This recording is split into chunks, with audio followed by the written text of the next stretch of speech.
Welcome back to the channel, guys. It's gonna be kind of a busy one this time. It's been getting down into the 20s at night, getting a little chilly, so we're gonna go around and make sure that all of the vehicles start so that their batteries don't go flat, and make sure that all that oil gets circulated throughout some of these engines so that the viscosity doesn't just go away on all of them and stuff. On top of that, we're gonna do go-kart stuff, Lexus stuff, Audi stuff, Mercedes stuff, the Chevy van stuff. Just gonna jump all over the place. Lily's gonna go out for a little while so her car gets to start up first.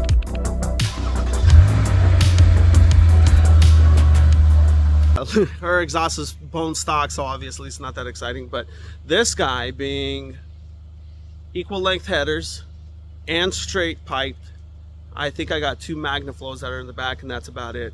So he's gonna go ahead and give it a start and we can listen to that.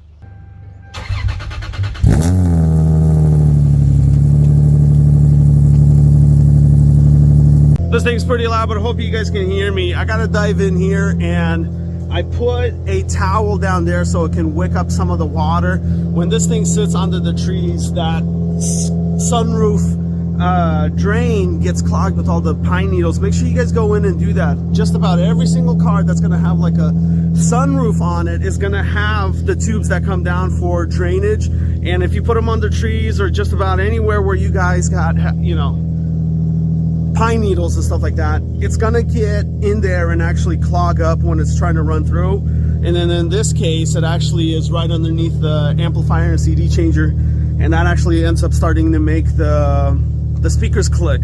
And the way that it kind of told me that that's what's going on was also that the battery had died, because there's always a constant 12 volts through there. So if you got it grounding out into the water and stuff, that's what's going to cause it.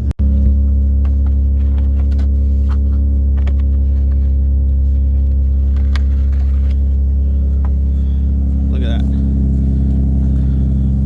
It just wicked it all up in there overnight. Okay.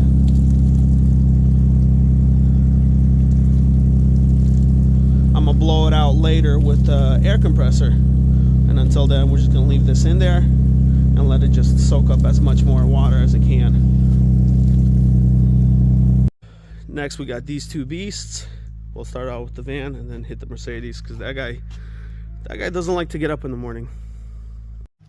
Since Eli got to start the Lexus, Ethan's gonna start the van.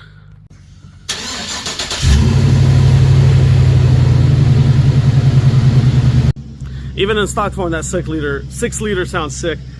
I will be doing some sort of exhaust in the future.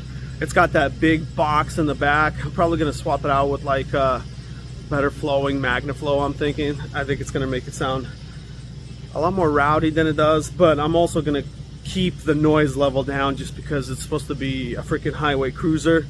And typically when we're out camping, I do like to run it a little bit sometimes so that we can have heat in it, or at least charge up the battery sometimes in the morning for when we're doing cooking and stuff like that.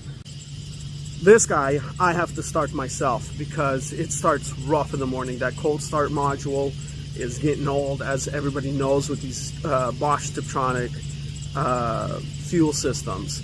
The car in itself runs really rough because of the lack of maintenance and also abuse from the previous owners. We're going to do a build out on this guy eventually, where we're literally going to replace anything that you can touch, just not right now. It's winter time. First we got to prep that guy for summertime and everything like that. The Lexus, got to make that guy freaking solid, and then in general make sure that the Audi's ready for winter, because I'm going to be driving it daily since it's 4-wheel drive. Lily's over here leaving, but that reminds us that we got to shut this guy off before we do. This little man wanted to give it some beans, huh? Go ahead, let him hear it.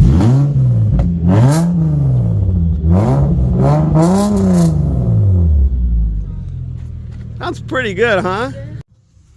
A rusty underside caused some rapid deassembly of the exhaust, so there's no back box on this one. You would think it would sound better, but it sounds even more like a tractor, even without the miss.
This thing's a little bit tricky because that cold start module doesn't work properly. You can't floor it or anything like that. It won't start no matter how much you crank it. And then what I like to do is I like to prime it, switch it off, prime it, switch it off, just to build up that fuel pressure. And then on top of that, give it just barely less than 10% throttle, because that also helps that fuel kind of drip in there and does essentially what the cold start module would do, which is regulate the amount of fuel that goes in on a cold start, kind of not flooding it, but just giving it more than it would normally need under under normal working order. So I just do that, crank it, and I kind of get it started. It takes, you know, 2 to 3 minutes, but it works better than just sitting there cranking it, or how some people do is dump either fuel or starting fluid inside of there. That's not going to help. And in fact, if you pour too much ether or brake cleaner or anything like that, it actually washes those piston walls clean, and you're just sitting there freaking scratching up those walls with the rings. It's just not good for it. So I like to kind of trick that module into starting cleanly, and then I put an old stick here to hold the throttle just at about 14 or so 100 RPM until it gets to normal operating temperature, and then it hovers on its own right around 750, even with a misfire, since this guy is really worn out. This was probably one of my best purchases. These guys normally go between anywhere 3,500 to 4,500 depending on the accessories that you guys get, like the bagger. This guy I found for 900 bucks. Worked them down 100 bucks. They didn't have the battery terminals bolted on properly. I didn't know until I actually got it home, because I just kind of did a little diagnosing to try to figure out why it was having a hard time cranking. Well, this guy, just crank it down to cold mode, get a little crank, starts up every time.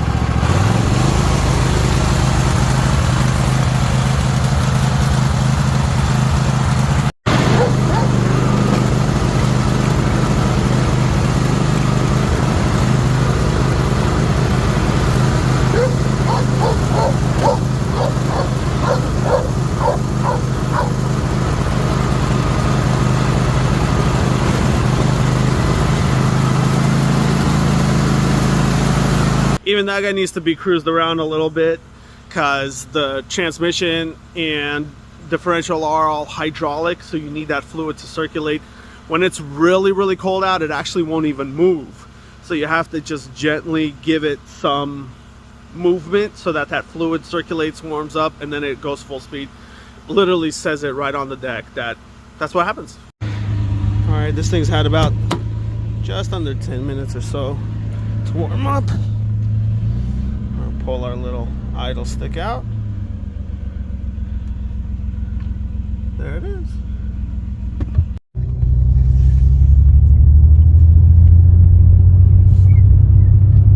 The Mercedes specifically, I like to take it out at least once a week, just to keeps the brake calipers from sticking, keeps the rotors from rusting over onto the brake pads and stuff. I love Gig Harbor. No prettier back roads than Gig Harbor.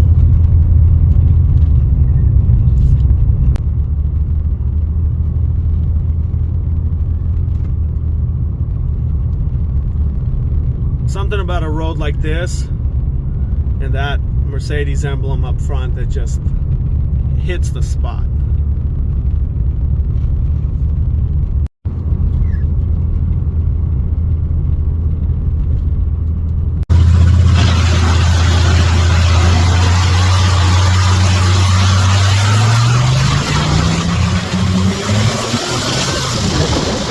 Once she's warmed up, this old girl spins those tires too.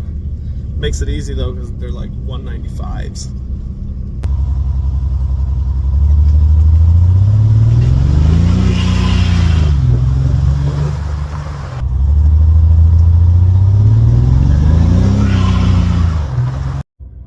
Little cruise, even a little burnout.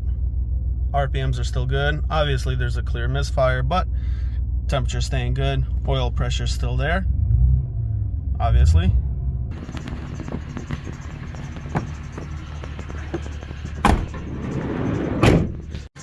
Lily's back. So we're gonna go out for some food. How's that butt warmer, huh? Yeah. I think too many people sleep on the van.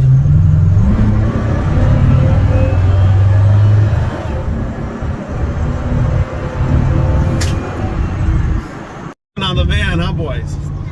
Nah.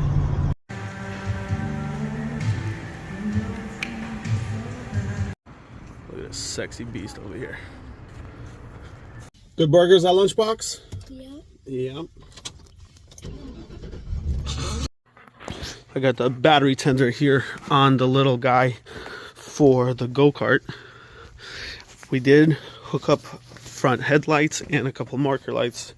I have the reverse and it is on a waterproof switch. Boom, just like that. They are nice and bright and they're awesome for when it just gets a little too dark. You can put those on in general for safety so that other cars and stuff can see the boys when they're out on the street. A little bit shorter, a little bit all over the place, but at least it's something.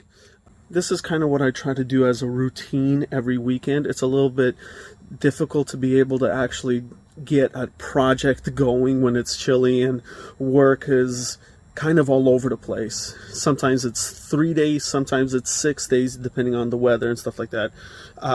But at least I try to get out here and get everything kind of started moving, keep the fluids moving and stuff and everything, because when cars sit, that's when they go bad.